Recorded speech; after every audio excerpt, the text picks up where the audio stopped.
follow up on what we were discussing in Matthew today. At the end of the video, made the statement, you can break the law without actually breaking it. The man in this wickedness have created his own laws in such a way that you can break it without breaking it. As you guys may know, I went to college. I studied law. My undergraduate is in legal studies. I spent a lot of time in law libraries. The state library at what's that school? Georgia, Georgia State, and read a lot of U.S. law, constitutional law, like the actual books, U.S. codes. And you walk in a law library, imagine like a regular library, except all the books in there are the laws that govern this land. Now, people are going to talk to you about the Constitution. I studied common law on the graduate and undergraduate level. I got the master's in justice administration, public administration, concentration, and justice, which is how the government administrates justice or the administration of the law. Now, why are we talking about law in a Bible study thing?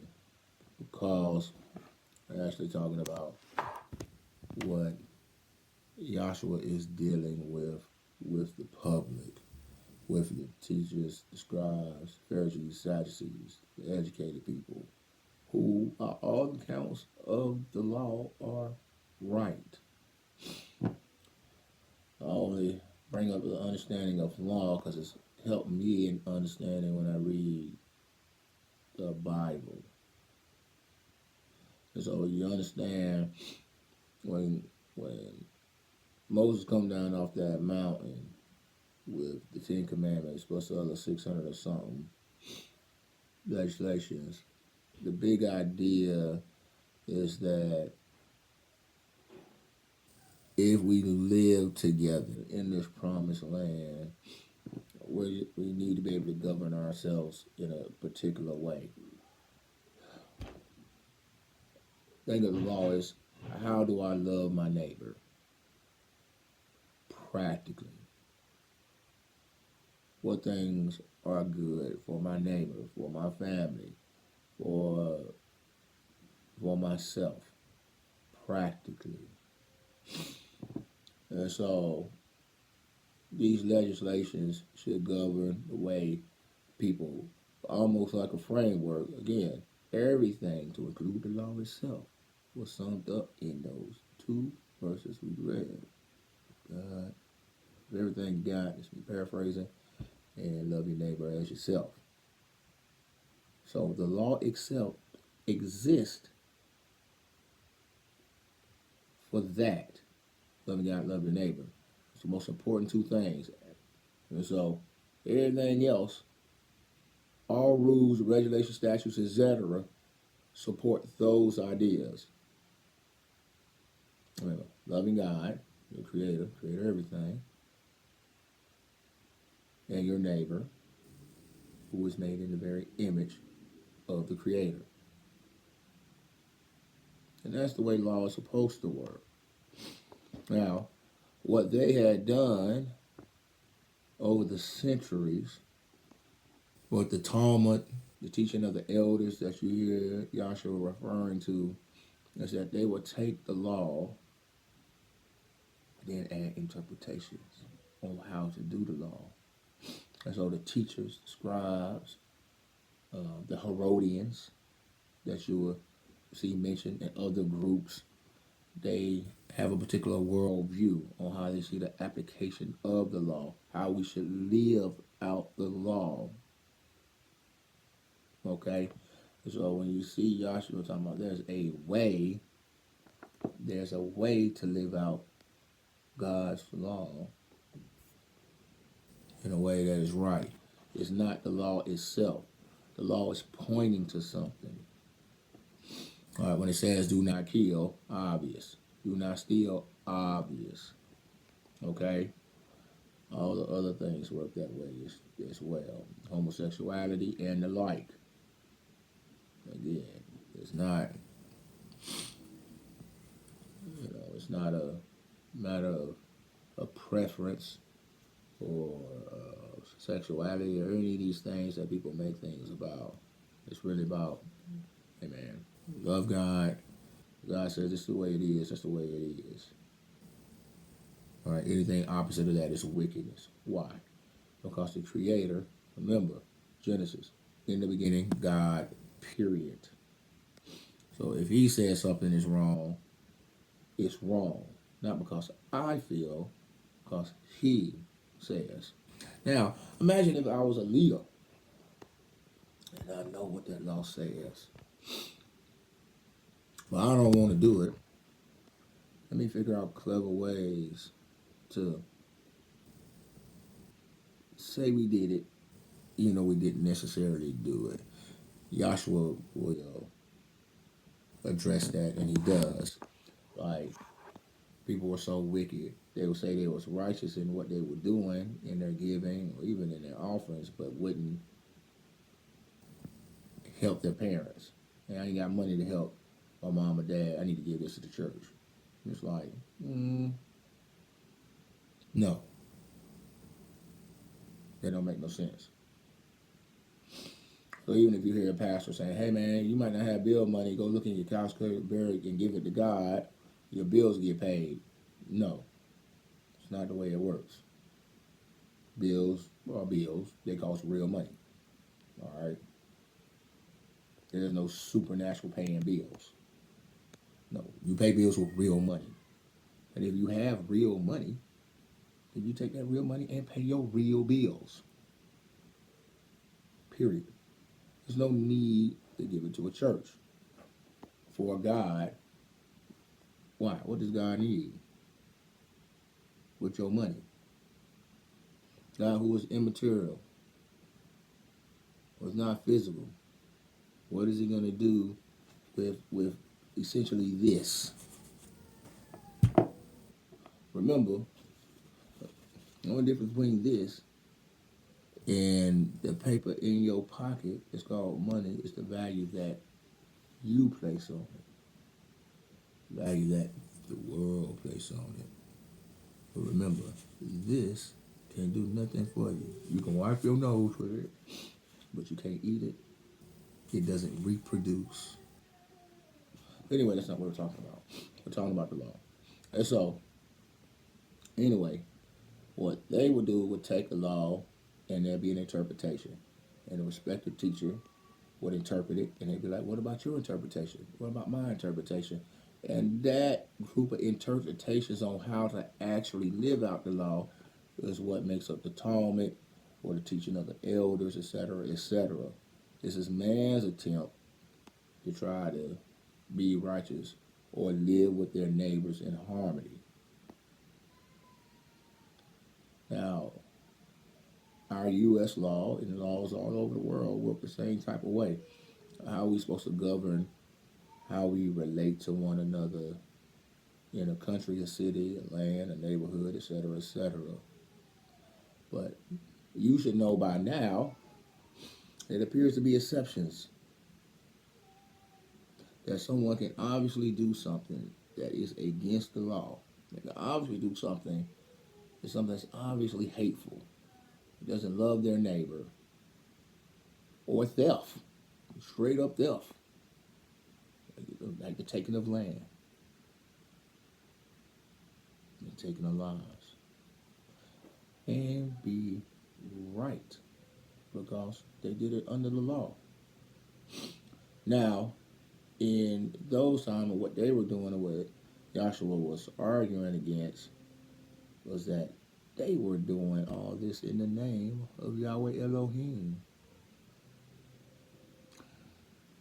We see the same thing today, guys. Again, don't be fooled that there's some separation of church and state. Think larger than that.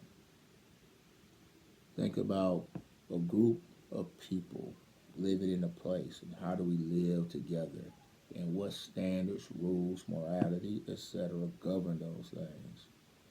As you can see, even recently with the re-election of the president, his day starts at church.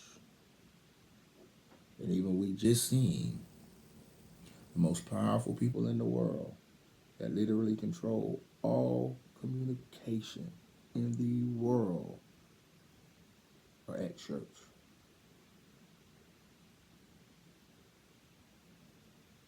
And that's where it starts.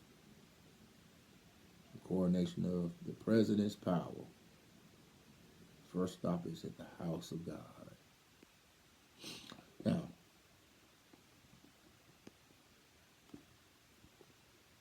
I'm not going to make any implications, but understand there is no separation. What you need to know. Now, again, the law, if I can give an example, that Messiah is talking about. We take this book for example, and this is how the Talmud looks. It's actually pretty cool. You see, so let's write down the law. Don't kill. Don't murder. And so, in their books and their teaching, and this is how they kept records over centuries. It's one of the things that should be appreciated about the culture is the detailed record keeping. And so they'll take something like right here, don't murder. Then a teacher, smart man, somebody that's respected would be like, hey man, don't murder. Well, what does that mean? Not kill? What is murder exactly? And then the teacher would be like, well, murder is X, Y, and Z. And so the main thing would be like, hey, do not murder. And then he will write his interpretation, murder is X, Y, and Z. And then the next teacher, he will write, well, it means murder. Murder is ABC. And so then someone else will say, well, then the next generation, next teacher, murder is this. And murder is that. And murder is this. And murder is that. And murder is this. And each generation, you see, each generation will write what they think murder is. Do not murder, what it means, and they will write it. And for successive generations, it expands, expands, and expands. Even though it was like, don't murder. That was the rule, real simple. But each generation of great teacher will say, well, this is what it means. Now, by the time you get way out here, this concentric circle, it's like playing the game of telephone. The original message was don't murder. By the time we get out here, it's something totally different. Now imagine this going on. You take the laws of Moses. You come out that mountain. And for the next couple of millennia, people have been looking and discussing these words. They've done it to the point where they become masters of the words, but they forgot what the reason the words were there in the first place. Again, we discussed this in another video. The people for the law, or the law for the people. So, do not murder. What did that have to do with image of God? Love God, love your neighbor as yourself. Don't kill yourself. You wouldn't want to be killed, so don't kill others. That's not loving, period. It's that simple. We don't need any interpretations on what it is. Now, but what if you kill somebody? Come on, man. We know if it's If you kill somebody, it wasn't an accident. There's provisions for that. Was it on purpose? Was it out of malice? You know what I'm saying? You know whether it was in love or out of love. That's how you determine whether it's wickedness or foolishness. I killed you by mistake. We were just messing around. We know there was some foolishness. You know, if I was doing something reckless, to say I got drunk, got in my car, wrecked it, killed you. I wasn't trying to kill you. I was being foolish and killed you. That's not murder, but the penalty is just going to be steep for that. That's why those cities of refuge that you'll see in the Bible. Because, like, look, I didn't kill you on purpose, but the consequences for the killing is now you've been excommunicated. You can't go back home. You know what I'm saying? For your foolishness. You're essentially being sent away for your foolishness. Not sent to jail, but sent away to a city of refuge. If you return, the people can't contain themselves because of their anger and grief and kill you. God already knows how we are. So he even set the thing up to kind of help us in spite of ourselves. It's a beautiful system. And so our U.S. laws is equally as convoluted, if I tell you the truth. Again, if the things about the Constitution, you walk in the law library, you be like, wait a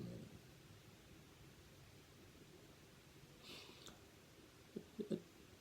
I don't have enough in my home, which is not the biggest, and it's but I can't contain. I bet you on my street, if you filled all our houses with just the U.S. tax code, you probably couldn't do it. I remember in Georgia when I was a police officer, to run a red light in the code, because you keep the book with you. Of course, it's way thicker than the Bible. As a matter of fact, I probably got the Georgia code somewhere sitting over there on my bookshelf. But to run a red light, something that simple, we all know what it is. Hey, the light is red, it means stop. Where do you stop? Before you pass that white line, the stop line. Stop here. Don't pass here. Super simple instruction. We all understand that. But when you look at the law, it was 4 pages under red lights. As a matter of fact, when you read all the U.S. law, which is supposed to be for us, it's not written in a way that we can understand on purpose.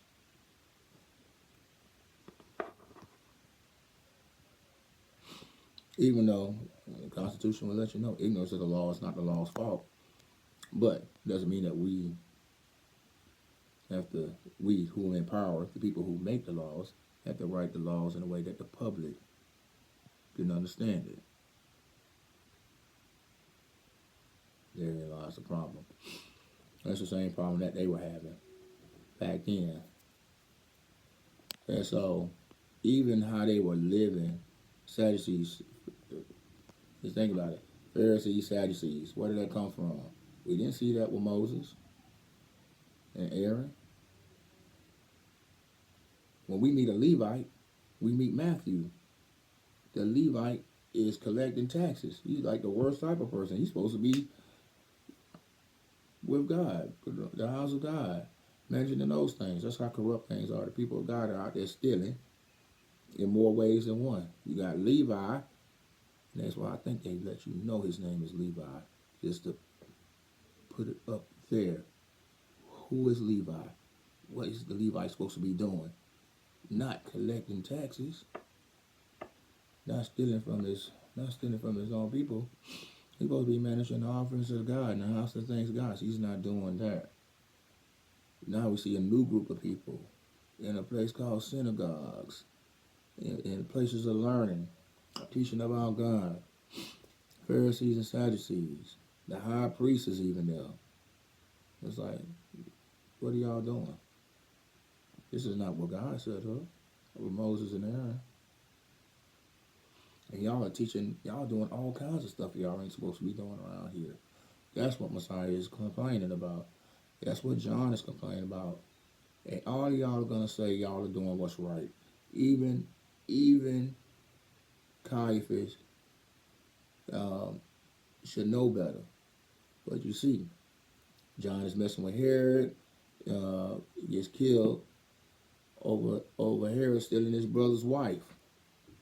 Herod being Jewish, he knows what it is. You should know better.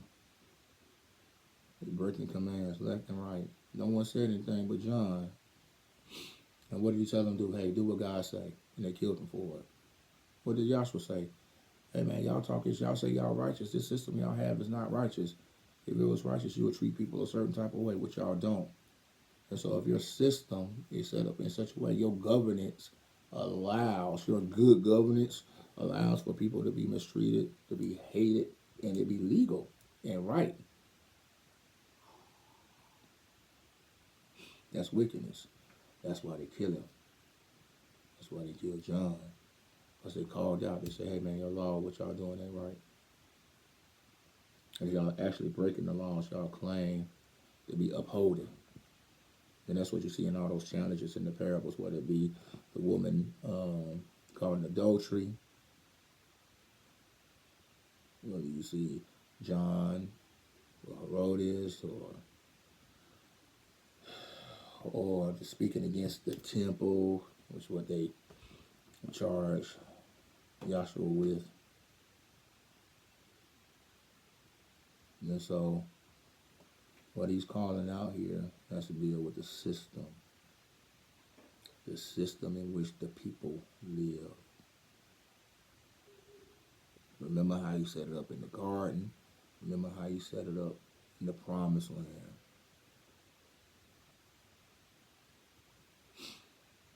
The stuff they were doing, this Roman culture that they even, and laws, everything that they even adapted and started practicing after the Maccabean rebellion. That's all the stuff that happened in the intermediate period between Malachi and Matthew. You know, you can read about it in the book of Maccabees if you have a Catholic Bible, as they have all those other books like Judith and things like that. You should read it. It's good reading. But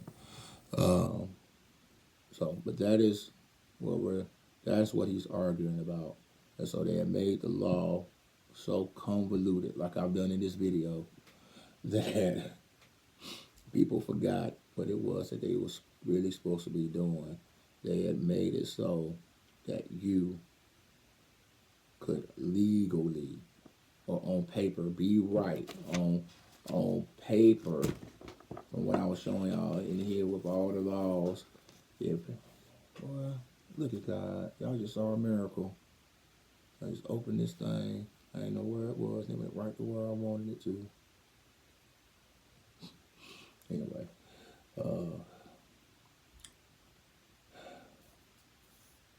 my telephone, it got so convoluted over time. So you should not be surprised. It's election season. Anybody start talking about the law and the spirit and the founders and all that, dude.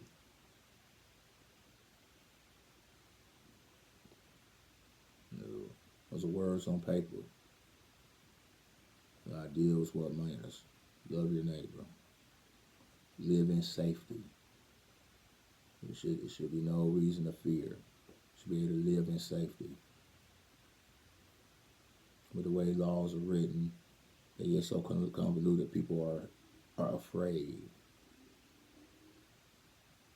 And it keeps you that way.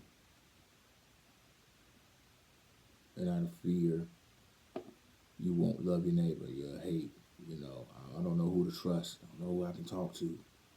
You know. And so, again, the laws and everything should set up so everybody should be able to live in harmony. And the way the garden was set up, and even the way the promised land was set up, when God is in charge and how he sets things up, it's like, look, this whole place belongs to y'all. We got some boundaries, but the boundaries so everybody can flourish and grow, and everybody everybody can live free here. Develop this world, develop the land, make it beautiful. I love to see what you do with the place. You're made in my image. Be as creative as possible. Y'all should be supported and doing the most. But the law only exists because men are wicked. You need some structure and some boundaries. Remember, the big ideal is to love God, love your neighbor. The laws give you boundaries so you can be like, oh, this thing is not loving. How do we know? Because it says so right here. Oh, okay. So if you have any, if you need to know if something is written right or wrong, if it's righteous or not righteous, ask yourself, real simple. Does this rule or law help me love my neighbor or not? Is it loving to my neighbor or not?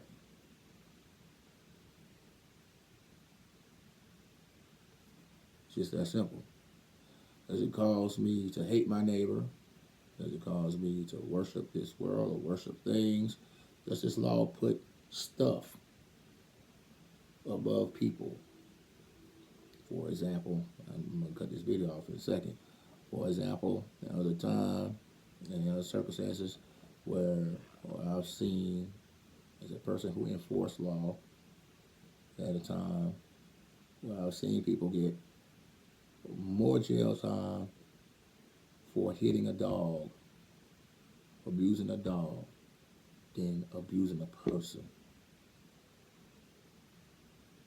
Now, we can all agree you shouldn't be abusing dogs or animals, but that animal will get more credence, in the law over a person who made in God's image is ludicrous.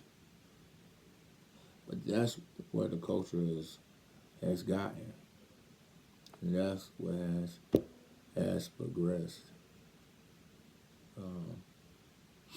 Law should be able to work. Righteous laws work in all circumstances of all peoples, to the exclusion of no one.